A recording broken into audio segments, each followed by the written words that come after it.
All right, let's get started, and I'll continue to admit everybody. Welcome. You're in the right place if the title on the screen is familiar. Otherwise, I don't know how you got the link. But welcome regardless. This is sponsored by Thriving Culture and the National Equity, Inclusion, Diversity, and Accessibility Center. And I would love for Jennifer Moe, our speaker, to introduce herself.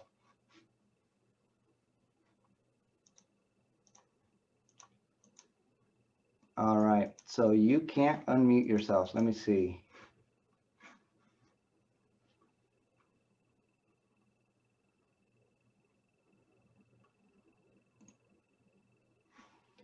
There you go.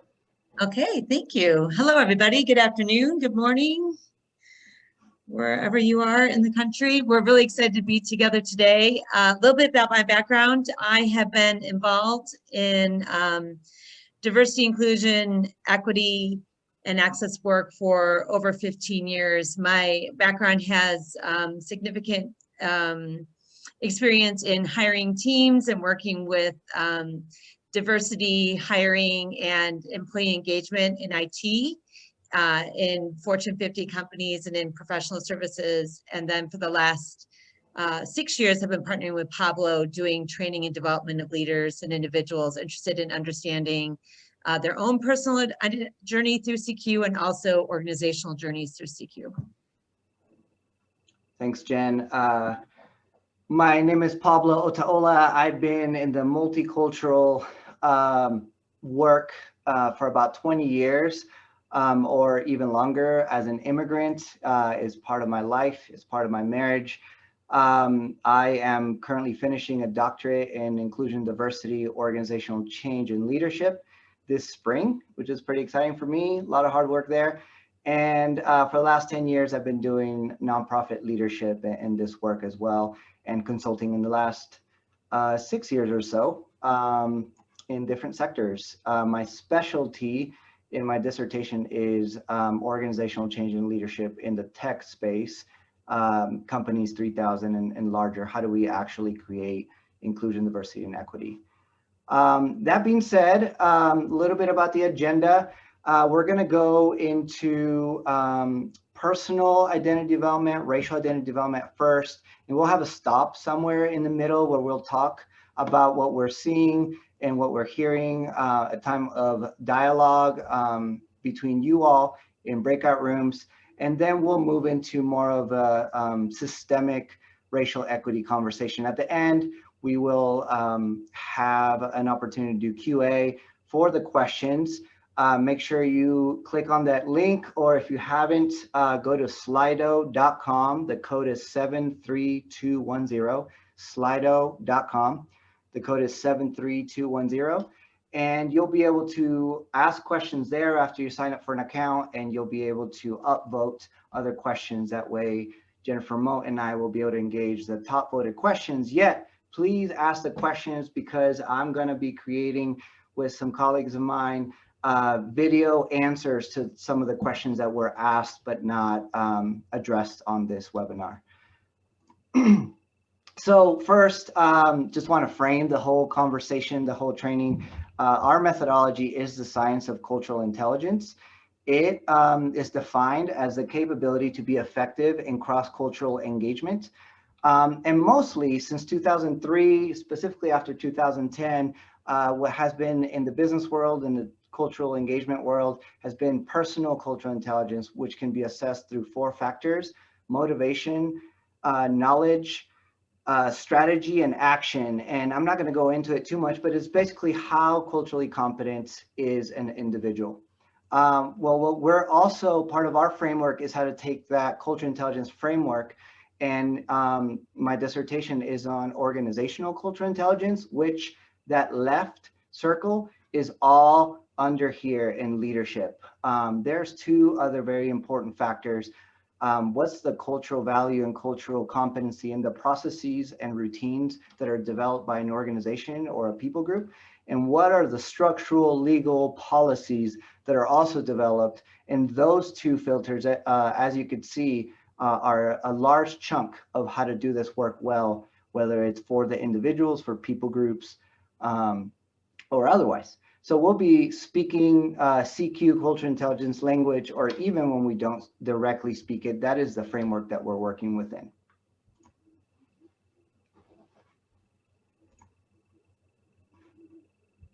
So we're excited to start on the personal side of that journey, because in order to go deeper into racial identity development and DEI work as a leader, it really involves getting your hands into the soil of your own story and understanding how it is you want to shape and move things and change things in a restorative and regenerative fashion for the people who are in your spheres of influence as well.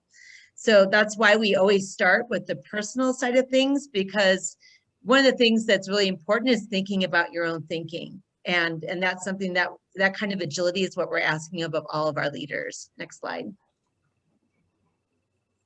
So it's really important to think through the lens of a couple of different things when you're thinking about your racial identity and your own journey in leadership. The first thing is to think through from your own narrative, what was it like to have your needs met? Because there is a great deal of disparity and privilege that impacts all these elements of this pyramid. And so understanding how physiological needs were met within your family system, within your community.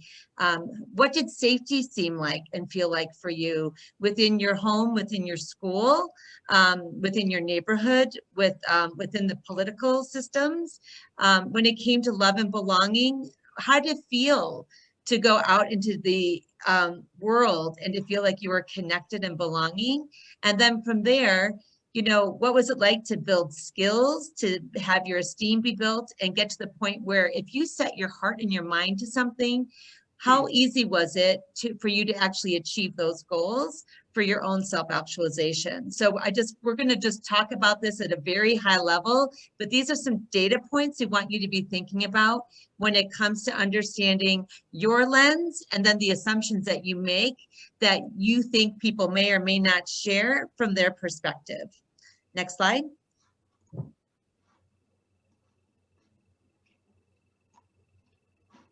You bring to the next slide, Pablo? Can you see the stages of human development? Now I can. Excellent. Thank you. The other thing that's really interesting about the way that we come to know who we are, not only in ourselves, but in the world, is through thinking about the different stages of human development. So Erikson created a really wonderful model that's kind of been the gold standard in psychology ever since. And so basically, starting out as an infant, you can see at the very bottom, one of the first stages that you're working through is understanding what trust or mistrust is like in relationships. So this has a lot to do with caregivers and how well they came alongside of you. And then you can see with each stage of age, there is this goal of work that you're trying to work through in order to fill in the growth of that era and then to get to the next stage of development. And you can see that they build on each other and they also increase in complexity. So for example, you know, as a toddler, if they have individuals that respond to the needs well, then they easily come to trust.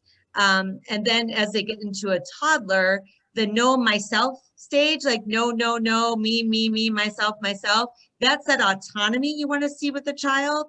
And then as a teenager, you're looking at how they're trying to move into identity and their role in the world. And what's really interesting about this is that's really this grade schooler teenager era is really where the impact of race and how society views race starts to really compound and make this all the more complex. And so I'm going to be turning it over to Pablo. Yeah, so the title, Racial Identity Development, right? Well, before we even can start there, we have to look at one of the giants of identity development, which is what Jennifer Moe was doing, and that's Erikson. And on the left, you'll see pretty much that exact same pyramid through a list. Well, it gets way more complicated than that when we include race, because how somebody engages with the world changes drastically, subconsciously specifically, as different people are in different racial identity stages. So you can see on the left, white racial identity from Helm's model. Some of these they're not outdated, but they're foundational. There's been work that's been built, research that's been built on that. But in general, people do go through that trust, mistrust, autonomy, guilt, inferiority, etc. If you are white, what research shows is that racial identity doesn't really interact with the contact phase until way later, in your 20s, 30s, etc., unless you've been in a context that has shaped race, where that's normal, racial conversations are normal, they're part of just who you are. So imagine somebody, to go back a little bit, in the intimacy and isolation stage, or the middle-aged adult, you are pretty integrated to how reality is. And all of a sudden you come into a contact stage and your world disintegrates a little bit. So you're trying to reintegrate, because if we remember back to something that just rocked our world, we want to get back to normalcy. It is very disruptive. So all of a sudden, we want that so badly that from a white perspective, there's a pseudo independence status. There's this pseudo desirability to be independent from what's happening. And there's this reintegration that's not real. And that is what has happened in the history of the United States, where people like Martin Luther King are saying that the worst enemies of racial progress are the white moderates. It is because there's such a deep need to reintegrate that it becomes this fake reintegration. And right now we can even look at the term woke. Really, woke is just a mental thought. It's an idea, but actual identity formation only happens like when you are a child and you are immersed in an environment. So in order for white identity formation to happen, it is impossible unless there is an immersion into not just a book or a blog or a video series like this, but also into actual relationships where that person becomes a learner and goes back honestly to the racial identity development stage of a child, to be able to understand and come out of it, immerse out of it with autonomy. And that is that reintegration. So again, that happens later on in life for most white people, unless there's been this intentional development. Very different from a racial minority or biracial person. The encounter stage happens way down here: trust, mistrust, autonomy, shame, and doubt. So by the age of 3, research shows that we as humans can understand who is bad and good according to race and skin color. So that doesn't necessarily mean that somebody is bad and good, but that's our childhood understanding. So then as we develop as racial minorities, there is often, research shows that there's often an inferiority subconscious dynamic. So racial minorities on the call or in future videos might say, no, I was actually confident, I was actually this and that, this and that. And I want to emphasize the subconscious, because subconsciously 90% of who we are, or let me rephrase that, 90% of who we are is subconsciously driven.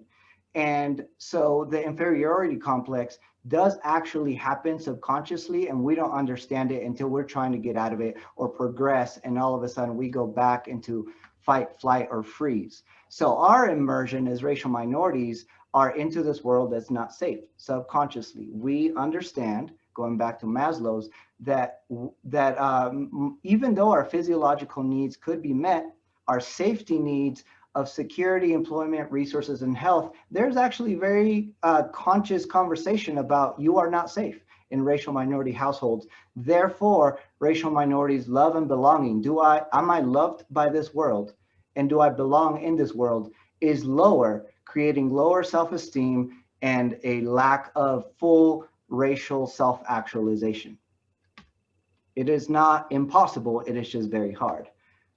Same with biracial. So I, as an immigrant, went through a racial identity model, but then as a biracial person with white skin, I had to do this all over again, which will speak just a little bit into the intersectionality of, it's not just race, it is gender and other things.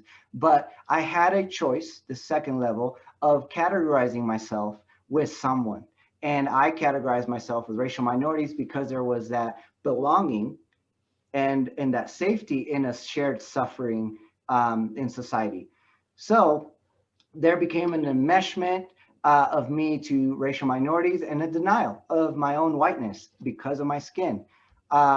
Then, progressed on. This is not about me, but you can start to see how complex racial identity development is dependent on what race or biracial dynamics are happening. So the question that we have to ask here is, we're humans. So what's the emotional process here? What are people feeling? Because especially in the United States, we are hyper individualistic and we like to measure things in Q1, Q2, short term, and linear. And it is not linear, because a space that is not safe, we end up reacting in fight, flight, freeze, or submit. And that really does change how an employee at an organization, a person in a marriage, in a friendship or people group are going to react. Am I safe to react angry during that thing that hurt me and that is real, or do I have to stuff it inside? And as a supervisor, can I actually, or as a friend or as a human, can I actually understand the world by reading between the lines of all of these different racial identity formation stages so that I can respond appropriately, not inappropriately? Because what does happen is that social psychology does show us that there's an in-group, out-group. And what ends up happening is that the in-group actually punishes the out-group. So the out-group people, racial minorities in this case, in this conversation, they know subconsciously that they will be punished. So there's a lack of voicing and processing emotions, which means trauma over time.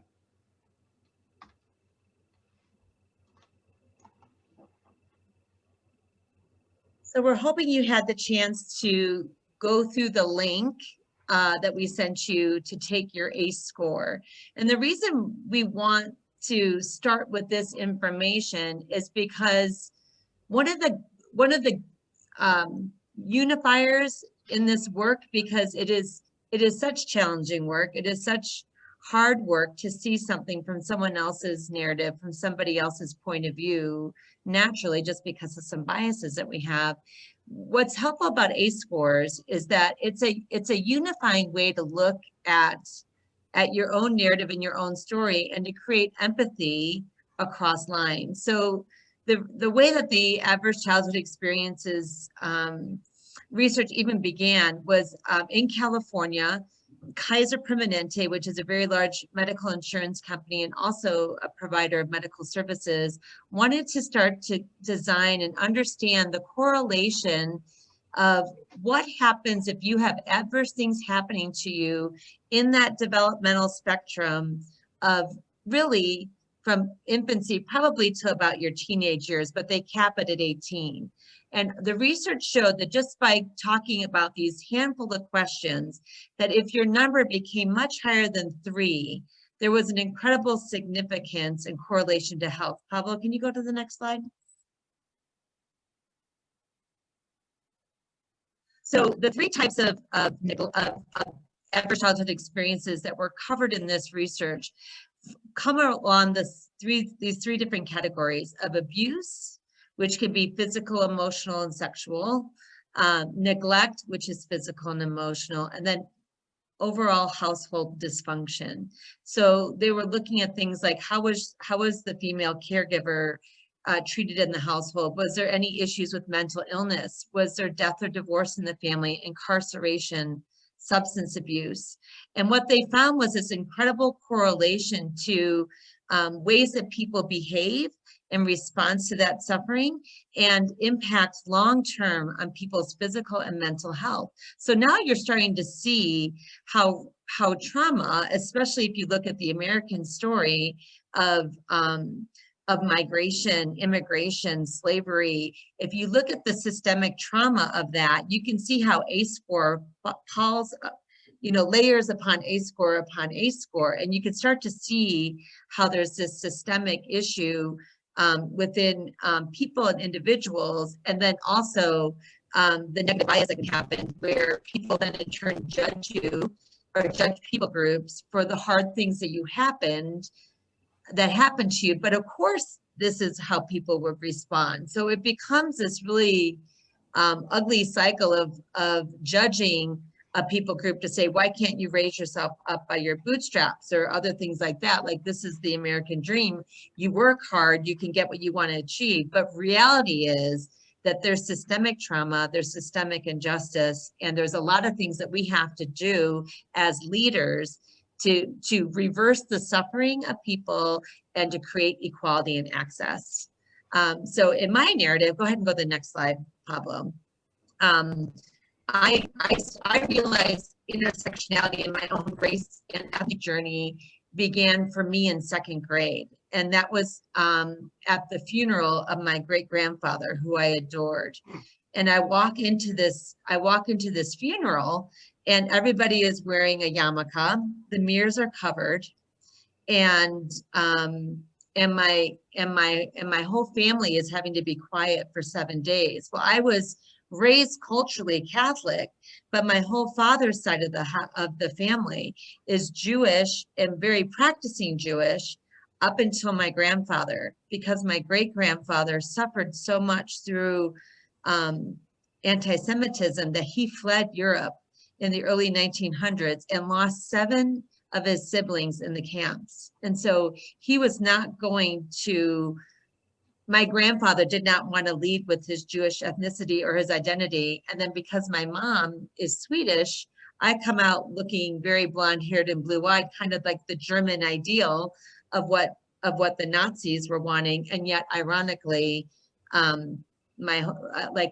whole side of my family is decimated and destroyed. And so in my case, the enmeshment was more with that Catholic Swedish side of my identity, and my denial was of my whole Jewish heritage, even to the point where when I just went to the Holocaust Museum this last March to look up my ancestors to see if their names were listed anywhere, they are not listed, because my grandfather didn't even want to talk about his siblings. My great-grandfather didn't even want to talk about his siblings by name because the loss was so harmful and destructive for him. And so when you look at these privilege wheels, it was my wrestling with this understanding of like, well, am I Jewish or am I not Jewish? Is it a religion or is it a race and is it an ethnicity? And my work in my 30s and 40s and 50s has been reintegrating that. And that was my entry into this work, was in my own narrative. So you can even see, like, on this privilege wheel, anti-Semitism, is not high, is a significant factor. Whereas if I slide into this more white, Swedish, Protestant looking thing, I literally can sidestep a whole lot of discrimination because my last name doesn't even sound Jewish anymore. But my maiden name was Rotter, which was.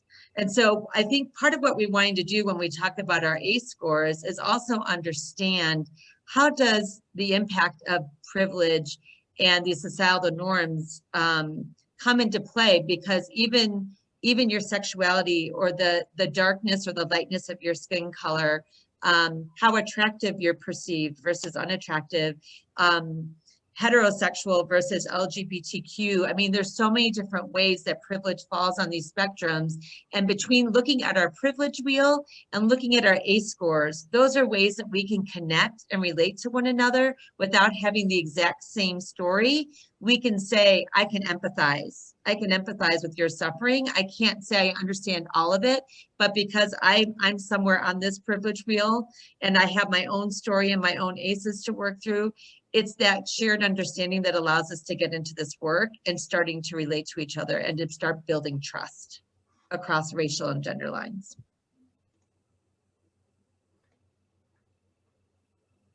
So one of the things that we'd love to have you guys think through is the systemic issues of ACE scores, because things like racism and community violence, navigating education systems that are not equal without supportive adults causes not only a great deal of trauma, but it causes literally this physical reaction that we label toxic stress.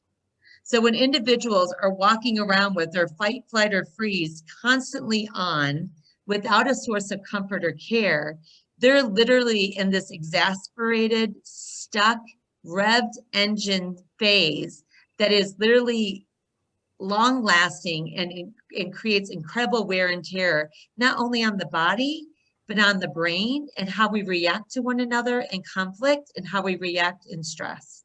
And so what happens is you're in this developmental cycle, you have ACE experiences, you're dealing with systemic injustice, all of this literally toxic stress gets under the skin and impacts all your daily relationships and impacts how you deal with organizations and what you view as safe and fair and even accessible.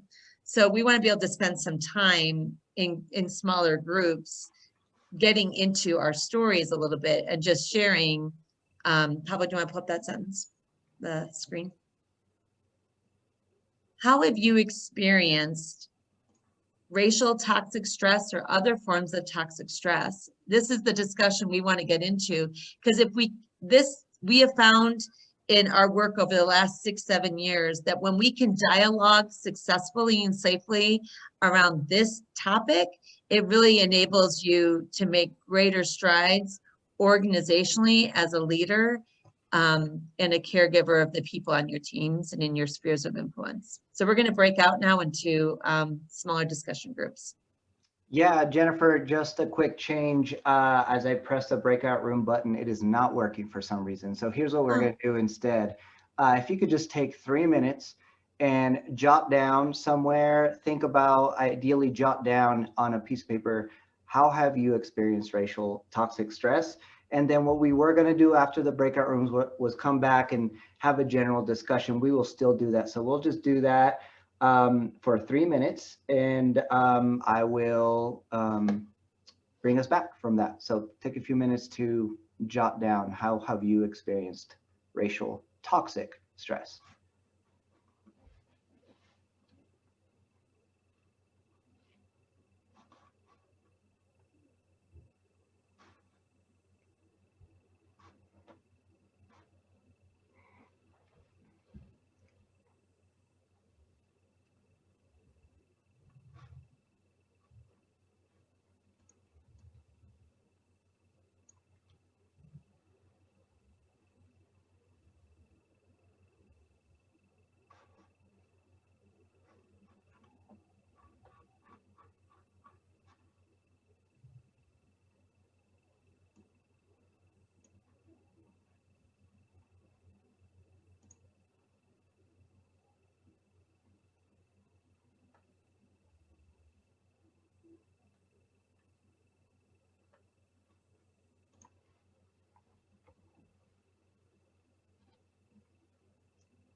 All right, hopefully you had enough time to start to think about your experience. And 2 things before we bring it out to everybody.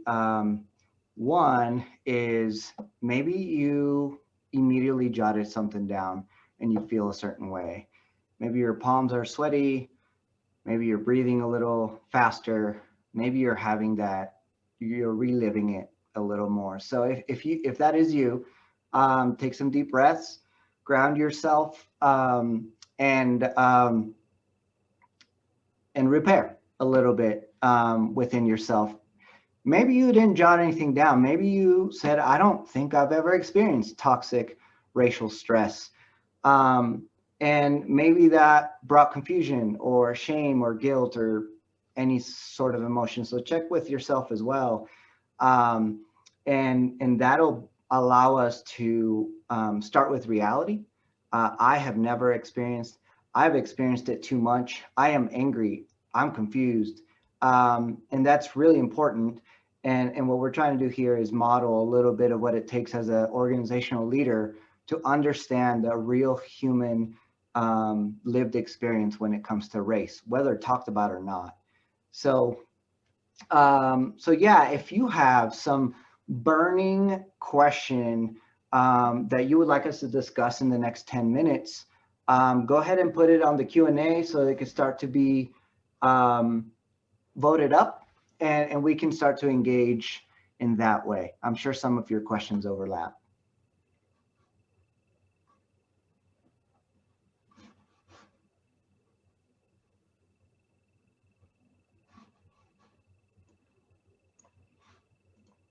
One of the questions that I'll address right now is the ACE used or applicable in other cultures or countries. The ACE score, I am not actually sure. Jennifer, you can speak into it. If it is used in other countries, I am sure that human development, understanding of Maslow's hierarchy of needs, and that kind of framework for human development has been not only developed, but contextualized within other cultures. The ACE score specifically started in Northern California and focused in. I'm happy to. Go ahead. Oh, yeah, I'm happy to jump in. I answered quickly in the chat, Graham, so you can see that, but it is definitely the gold standard. It has actually caused an incredible amount of research, and because it is so statistically correlated to heart disease, diabetes, addiction, early death, onset of mental illness, it has actually revolutionized healthcare. And it is also a standard that is used with as a gold standard within school systems, especially school systems that are leaning into the whole trauma-informed movement. I don't know if anyone has heard of trauma-informed, but if you want to reference a site just to do a little more reading on it yourself, there's a really great website. I'm going to put it in the chat. It's called ACEs Too High. And that is an incredible resource for educators. It is an incredible resource that just is continuing to not only talk about ACE scores, but usually when I do this kind of work in a more extensive time versus, a 30-minute webinar where, where we're trying to kind of get through a lot of topics quickly for you guys here, I always pair it with a resilience score too, because if you have another adult that was in your system that cared for you and saw you well, that could be a coach, that could be a pastor, that could be your best friend's family, your grandmother, if you had somebody else that was sowing seeds of resilience in your life, it impacts you in a very positive way and can counteract some of the toxic stress that you're seeking. So that's oftentimes where you'll see individuals, especially if they're moving into different racial communities where they're experiencing harm, they can go back into like safer places and get rebuilt up and resilient to go back out and go at it again. It's an exhausting process, but that resilience circle, it also helps to counteract those ACEs. Jennifer, we have another question. They're asking, can we dissect the phrase racial, racial toxic stress more with some examples? For me, I'll just jump in with this. So research just shows that who we are is 10% basically DNA, how we were wired, our cognitive abilities passed on. But 90% of who we are is actually influenced by social context. And the US, it's really hard to hear because we have phrases like you do you, you be you, and you be the center of who you are, you're in control, when in reality, that is incorrect. Research just has debunked that. left and right through different disciplines. And so if we are primarily influenced through social dynamics, then the number one thing that at least I have learned that is important in this dynamic that causes racial toxic stress is modeling and learning. In human development, most of how we learn as humans is by mimicking social majority. So subconsciously, we don't realize a social majority for the most part in the day-to-day, in every breath that we take. It is primarily those positions that are most seen in media, social media, most heard, most powerful financially, in politics, etc. So we ask ourselves, who am I in this world? And how do I mimic the majority cultural perspective and opinion on success and on what it does mean to self-actualize? So what happens to racial minorities is that we are, especially in the US, in a world, the world is like this, but let's talk US, we are in a world that the image of who we all are supposed to be is white, male, middle-aged, middle upper class, successful, wearing a suit, you know, and all these images, right? And that is not reality as far as a lot of other dynamics, but as far as modeling and learning and who we want to become subconsciously, we as racial minorities start to see, oh, if that's success and that's who I'm supposed to become. And this is an attachment process that basically is me and mom and dad. That's the level of development and attachment that we're talking about. So all of a sudden, I as a racial minority, racial minorities are subconsciously thinking, how can I become a middle upper class white male that has all these other parts of their social identity that I cannot be? Therefore, I cannot be that, even though my humanness is trying to become that, which creates this failure, consistent failure that causes stress. When we fail, or we're about to fail, it causes stress. So when stress is normal, but constant stress, every breath at a subconscious level causes high stress. High stress over time causes trauma, at least small t trauma. And trauma is when all of these negative things happen physiologically. We lose IQ points, et cetera. We self-sabotage from opportunity, et cetera. And so that stress is now toxic, because if we don't realize it, we are trying to make all racial minorities middle upper class, mid 40s to mid 55-year-old white males. And that is just toxic, and it has a physiological effect all the way to being passed on to the next generation. And we're learning that through epigenetics. Is there a way to turn on mics to let people ask some questions? Yes, I mean, just to start a dialogue? Yeah, we actually need to move on to the next phase, Jen, and talk a little bit about implicit bias.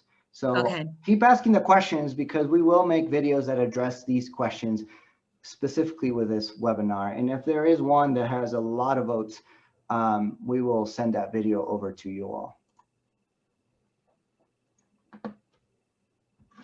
So can you go back to the first slide, the previous one? So there was a really great question that somebody asked, and I just want to make sure that I'm reading it back out. One of them asked about, you know, if a leadership is all white, but they're serving a racial minority, and they're just completely, let's see, how do you have meaningful relationships with a homogeneously white leadership group in an organization that serves a more diverse audience in its leadership? I'm going to tie that question in as much as I can into this section. And there was another one too that said, let's see, there was another one that kind of basically talked about, would racist thoughts or feelings be considered a form of racial toxic stress? Like a heightened fear, anxiety around other individuals. So that's part of what I want to talk about is this. Go ahead and go to the next slide now, Pablo. Thank you. Because this gets a little tricky. We're kind of going to be addressing this question from both sides, because it's kind of a both and I want you guys to understand this. The thing that we need to understand from a creation or design perspective of the human brain is that if you have a brain, your brain was built to build in shortcuts, okay? And unfortunately, the brain isn't perfect with this, and some of those shortcuts hit our emotion center and hit our cognitive centers in ways that are debilitating, and in ways that set up racist ways, even though it isn't always a racist root. Does that make sense? And I'll try to kind of unpack that a little bit. And so, but that is not to say, or to get anybody off the hook to say, just because you have a bias, it doesn't mean you're allowed to be racist. So it's a both and. Does that make sense? So there wasn't a value or a subversive thing put into the brain when it comes to biases. It's just the way that your body has to move in order to do all the things that it does. If we had to be fearful of every little twig on the ground and thinking it could be a snake, it would take all day just to walk through your yard. So these shortcuts are ways that we get to actually move and breathe and be in the world and do higher level thinking, but they also can bite us and really hurt us systemically when it comes to racism. So if you have a brain, you have bias. That's the one thing I want you to understand from this slide, okay? If you have a brain, you have bias. Yes, James, that is schemas. That's absolutely right. As you're thinking through ways of doing things, your body lays down like this neural highway, and you start to create schemas and shortcuts. But let's go to the next slide, because I'm going to even show you guys some really interesting examples. So here's an expedience bias, right? So when you're quickly trying to solve a problem, I want you guys to take a second and say a racket and a ball together cost $1.10. Okay, the racket is $1 more than the ball. How much does the ball cost? Fill in the chat room immediately with your answer, but this has to be fast. I don't want you guys taking out a pen and paper. Just fill in the chat room and tell me, how much does the ball cost?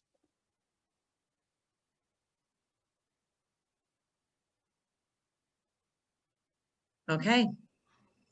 There we go. So this is a really helpful way for you guys to see the expedience bias in place. Pablo, can you go to the next slide?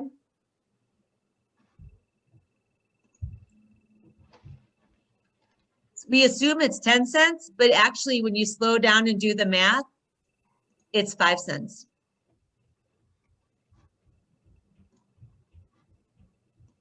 Because the racket plus the ball has to equal $1.10. And the one so it's $1.05 and 5 cents. Do you guys see that? But expedience bias says 10 cents. So that's one way you can see how a bias isn't necessarily motivated by anything. It's just a shortcut that we do, but we're wrong, right? So let's go to the next slide, Pablo. Does anybody have any questions on that one? It's just a fascinating bias. So basically, we need to understand that below the surface of our brain, there's so much work that's going on, and it's not always accurate. But it's fast, or it's not always belonging, but it fuels a safety bias. And these are the things that we have to actively work to mitigate against, or there isn't organizational or systemic change. So what we can experience and control, kind of like what Pablo said, is just this teeny little part of our conscious brain. And so what we have to do in the work of leading in multi-ethnic and in racial conversations, cross-race, cross-ethnicity, talking about equity and access, we actually have to understand our brain and our story better than anybody else in the room and regulate ourselves in it so we can lead through a collective experience. Okay, let's go to the next slide, Pablo. So here's another one that's really tricky. This is another bias that we have. This safety bias is brutal when it comes to race relations because it's in the limbic part of our brain, and that controls our fight, flight, or freeze. So this is something that says bad is stronger than good, which is why when you turn on the news media, if any of you have had the chance to watch that Netflix special called I think it's called Social Dilemma, it's talking about how all of our feeds are getting slanted towards our bias.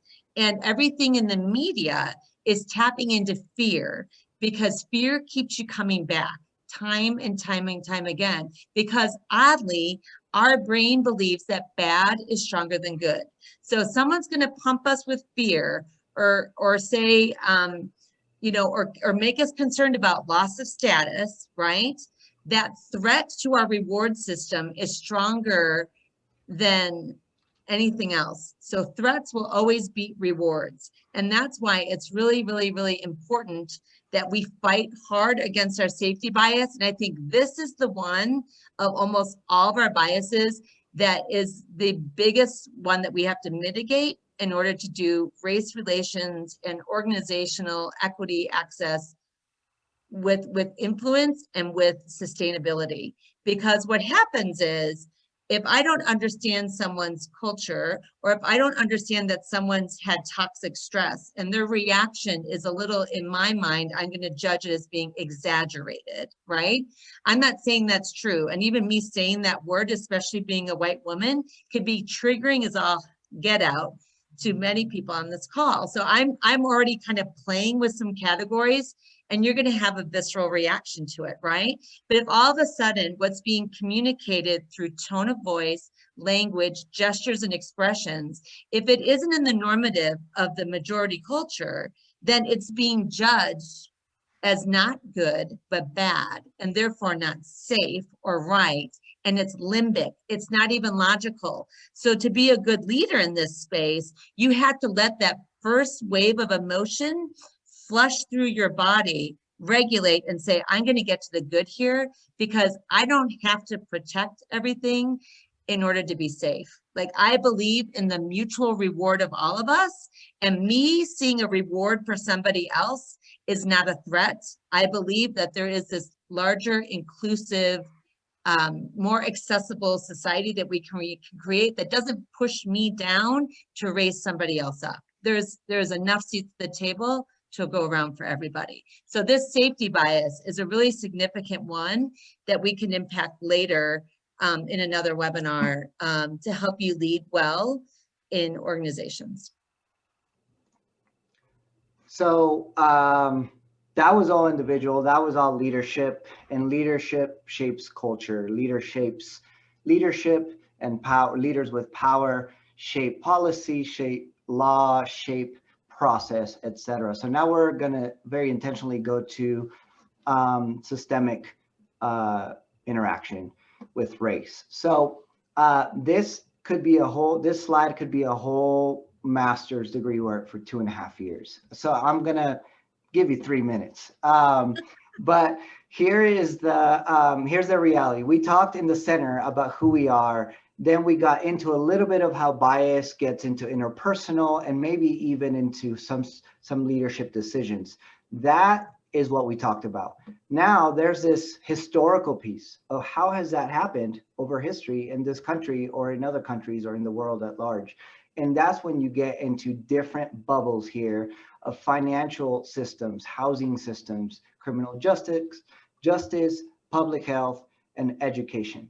There is research that I won't get into, but there is research that shows a disparity when we aggregate the data, non-racial minorities and racial minorities. There is less financial access, less access of education, less equity in how people are treated. My wife is a doula, and she consistently tells me about how race affects the birth of babies, etc. Criminal justice, who is incarcerated, etc. And you can find, if you Google disparity in criminal justice according to race, you will read some stuff. And quick tip, don't go to media or news outlets, because that's incredibly biased, left, right, in the middle, whatever. We have to be able to get to good research, and good research says, here's what I found. also, by the way, here's my bias, and here's how I and we have mitigated that bias. If it doesn't talk about bias in the research, then it is very biased and they did not realize it, and not good research. So imagine talking about how cultural bias has happened in every single one of these bubbles. That's incredibly complex. That will take the rest of our lives, and we will hand off the baton to kids and grandkids. But here's a reality. We all do work in organizations. We are individuals interacting with other people, and there are policies with institutions. And if institutions are actually going to, there's this phrase, we want to be an anti-racist organization. If institutions want to do a good job of developing people's racial identity, understanding it, creating spaces of psychological safety where people do get to experience more of that belonging in the upper part of Maslow's hierarchy of needs, then we have to, as leaders, organizational leaders, realize that we are dealing with humans, that they don't clock in and become just an employee. We're dealing with people that have grown up with stories and with interactions and with trauma.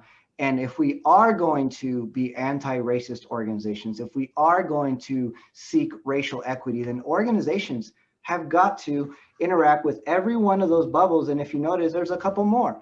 There's families and the family system. There's other sectors of life in this country and in others. And organizations cannot any longer say, we want to talk about it, we want to learn about it, because we are dealing with historical, multi-generational, systemic, structural, legal realities that if we work at the speed of thought, Western thought and Western learning, then we're just going to perpetuate the same thing that's been happening in this country, which is a little gets fixed, but racial equity is never achieved.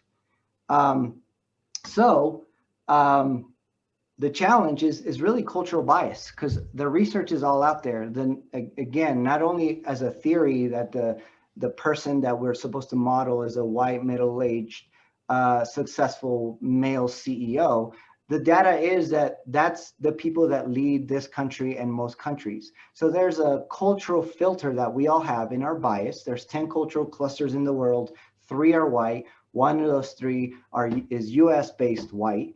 And in the US specifically, whether we're white or not, that is the cultural subconscious bias that create spaces where we make decisions.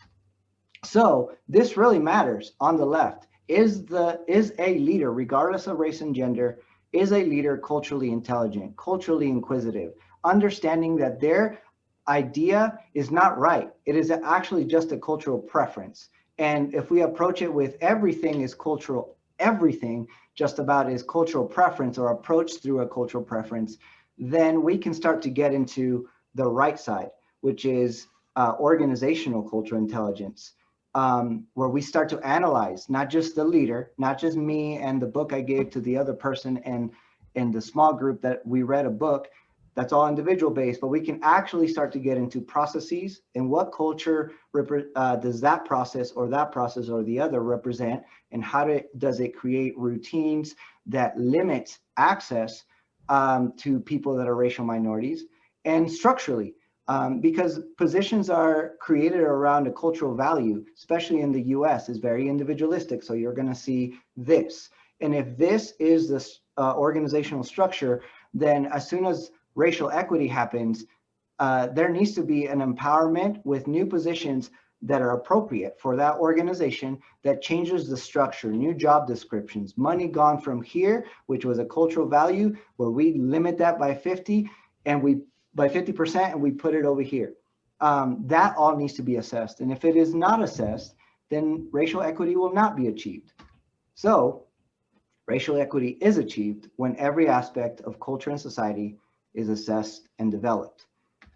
And when people increase their cultural intelligence, organizations can become equitable and inclusive and support long-term diversity. Most of the time, it goes from racial awareness to let's attract people, but we're actually attracting racial minorities into places that are not going to be able to sustain them. And research is there over and over again. But the deep work of racial equity has to be led by an expert guide.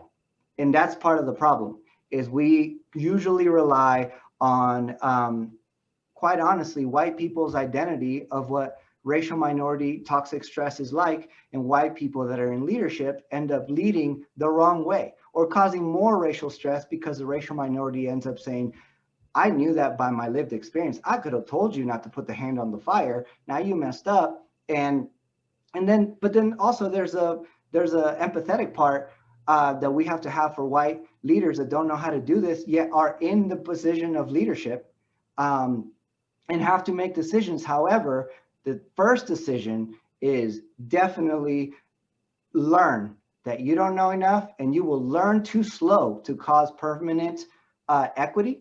So you need to empower those that at least have the lived experience to be equipped to become an expert.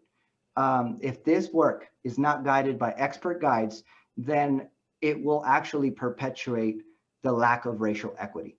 It will continuously perpetuate racial minorities being on the lower rung of Maslow's hierarchy of needs. So we have a question for you as we are 15 minutes away from finishing today, and that is this. So again, jot it down. Part of increasing your own cultural intelligence is to increase your action towards something that you were made aware of that you weren't aware of before. So what is one takeaway for you and for your organization? We're going to spend until 3 p.m. Mountain Time just processing that. Jot it down, and we'll re-engage with a Q&A immediately after, and we'll engage the questions on the wall again.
Just a few more seconds.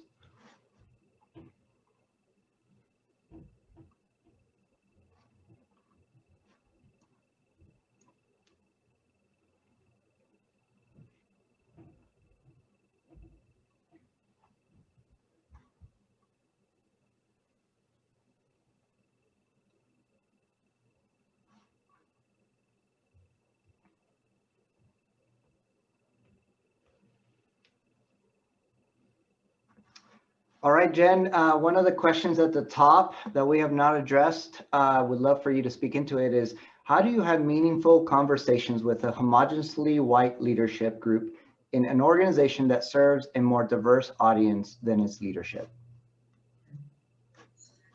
I think it's really important to, I guess one question I'd have for the person is, are these leaders willing to do the work, right? Because part of it is that unfortunately leadership shapes culture. Pablo, can you go to the CQ organizational slide real quick? Yeah. So unfortunately, you know, an organizational culture is really embedded in the CQ level of the leaders, right? So that's where it kind of becomes this catch-22. I have found that if you can lead with something that doesn't trigger people's safety bias, and does something a bit more collective, then you get a little better traction in the very beginning. And that's just unfortunate, but it's true. If you're gonna, it's just like anytime you're making a request, like you don't want to trigger someone's fight, flight, or freeze request. You want to get into this space of mutual understanding and appreciation and empathy. And so I think I always think that a Trojan horse for this work is talking about the brain and biases and just saying, I think we can all agree that there are some biases at play here. And even showing something like the privilege wheel. Pablo, can we go to the privilege wheel? I think is a wonderful entrance in, because I would find it very hard for anybody to look at a wheel like this and to not agree that there is this spectrum that's at place, right? So someone asked, how do you read this chart well? So let's look at let's just go from north to south, okay? The very north one is about educationalism, right? So if you are highly credentialed, let's say you have like a PhD or something like that, and then you're highly credentialed and you're sought after, right? That is a societal bias that we have. If you go all the way through the center and keep following that line all the way down, the opposing element where there's more oppression and resistance is on that educationalism is a non-literate individual. So what does that say for somebody who was originally born in a majority culture environment and then they immigrate, right? So they're literate and they're highly educated and credentialed in their mother tongue. But now all of a sudden they cross a border and now they're in another country and they're not only learning and are wise in their own language, but now they're going to have to come up to speed in a whole nother language, in a whole nother culture, right? So really, if we were being honest about people who were bilingual, we would have more respect for the fact that they are speaking two languages and learning two languages than for the monolingual person who's literate and credentialed in their language, but can't speak a word of another language or isn't cross-cultural enough to even want to engage that challenge. So this, I think when you can get into dialogues like that, and you can lay this out, I think most leaders, if they had integrity and could reflect, would say, yes, I see this playing out and it is systemic. And then how can I engage this? And I would say they would have to do two things. They would have to understand their own CQ journey and go through that. But then they would also have to understand, how am I going to lead well and bring other voices to the table so that we can lead this all together. And because truly a white leader, a white male leader cannot lead all of this work. They can do their part, but just like a black female or male or an Hispanic female or male, no one person can lead this work. It has to be a collective, because that's the whole point, is that we truly cannot see things from another person's perspective until we can get to a place of empathy and saying, I know what it's like to have suffered my story. I want to understand better what it's like to have suffered your story. And how can we create a much more fair and uniformed organization in the midst of that, where all boats can rise. I would add just a couple things. One is that this work really is parallel to medical triage, wartime medical triage. We have the person with the skid knee over here. We have the person with a lot of pain. They're keeling over. We don't know what's happening. We have another person over here with 2 arteries and bleeding out. And so the medical professional looks at the situation and they got to figure out who's more at risk in bleeding out. And in this conversation, the learning of the people group racially to have a skid knee, and that doesn't mean no trauma, it means a skid knee in a racial context, subconsciously, culturally in the United States, that person is gonna feel beat up, is gonna experience what could be toxic stress for that individual, but the solutions need to be centered around the person and people group that are bleeding out, or they will leave the organization. That research says that over and over again. There's a research study just came out last year, about a year ago, in a dissertation that said that culturally intelligent racial minorities will leave actually culturally intelligent employees, regardless of race, will leave the organization if the organization hasn't engaged in this well. So the conversation that needs to be had needs to not be at the speed of those with skid knee racially. It needs to be had not at the destruction of my own story. I was pretty destructive in how I expressed my racial concern at first. It can't be at that, because then I'll just blow everything up. It can't be structured around racial minorities or racial majorities, men or women that or otherwise, that have low cultural intelligence, because a diverse team that has low cultural intelligence underproduces majority culture teams.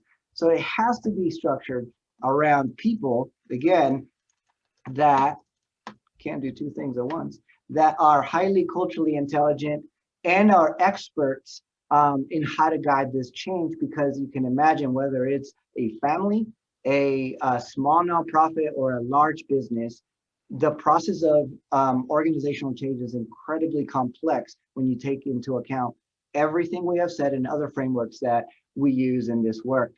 Let me see, there was one other question that I was trying to— Let me just throw in one quick thing too, Pablo, and while you're getting the other question. I think it's also really important, facts are your friends, right? Like you're not going to change your diet and exercise plan usually until you step on a scale, right? And then you're like, oh my goodness, or you're putting on a pair of clothes that you thought would fit and now they don't, right? So measuring and understanding the facts of your organization is really important. So starting with an audit of your policies and your systems and your structures, starting with a survey that highlights belonging and can measure belonging in focus groups of your employees, getting that raw data into the hands of executives, because the fact of the matter is homogeneous teams outperform multi-ethnic teams that are not CQ. But the minute you do CQ and you do that work well, your multi-ethnic teams are going to develop and build much more robust and profitable solutions than any homogeneous team ever would. So I think that's really important to understand that there's a huge bottom line and profit impact to this work too. And it's all about the collective. Go ahead, Pablo, sorry. No, that's fine. It was, the one was, can white people, where is it? Can white people have racial toxic stress? There is a very big difference between racial toxic stress and racism. Racism is structural. It is regardless of personal opinion. People are regardless of heart or intent. So that's very different than, and I'll address the question directly, white people can have racial toxic stress, but that does not mean that they experienced racism. When we understand that racism is processes, routines, structural, people-oriented, but historical, white people cannot categorically and by definition experience racism, yet they can be in a toxic racial stress situation, and I've seen that happen. So let's see.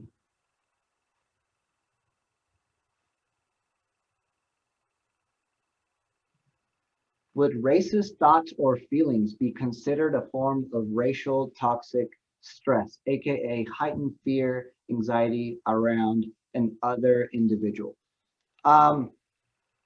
No, racial toxic stress is according to context and an individual within that's a complex question. It does divide racial toxic stress and racism. So again, I'm not talking about racism, but an individual, 70% of the people that quit say that it's because of their supervisor, because we interact with that power dynamic all the time. So can you be white and can you experience racial toxic stress from your non-white supervisor?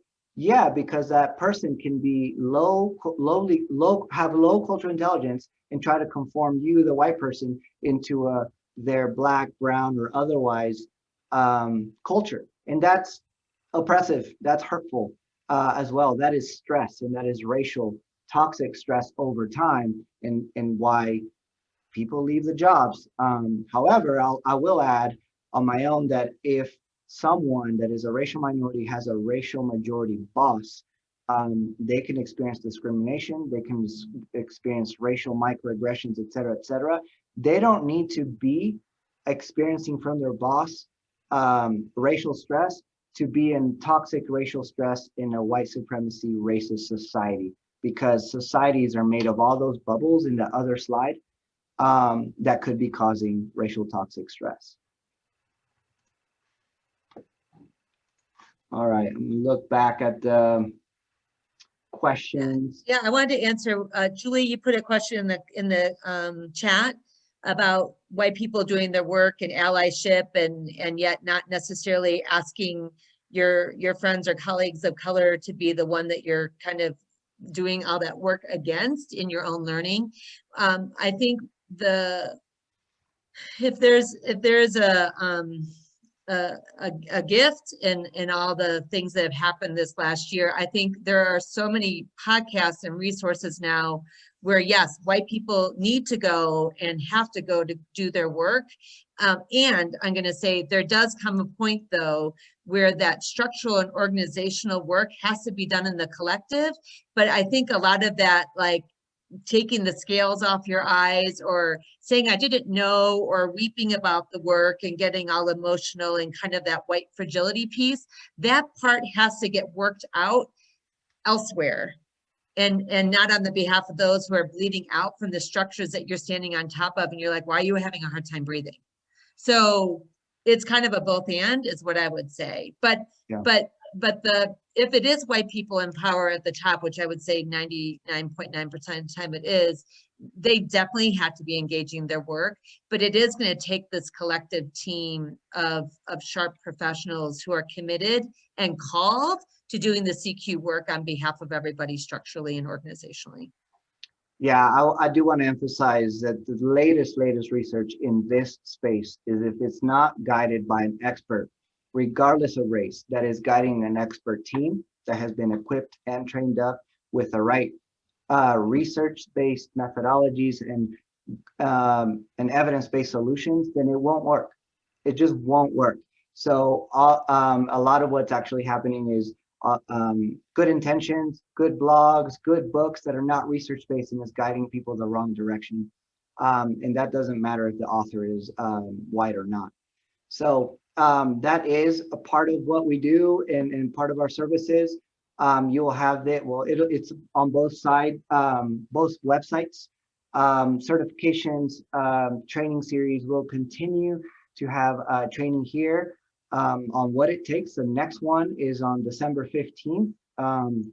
You can go on the website and see it there and purchase it there. It is on how to use cultural intelligence for inclusion, diversity, and equity work, including some lived experiences of organizations that we have worked with. So thank you so much for your time. Thank you for engaging. Again, we will send out slides, video, and we will send out additional videos over time answering the questions that we didn't engage. Please connect with us, email us if you want to have a conversation. I would love to get on a Zoom call with you, and I'm sure Jennifer would as well. Thank you so much.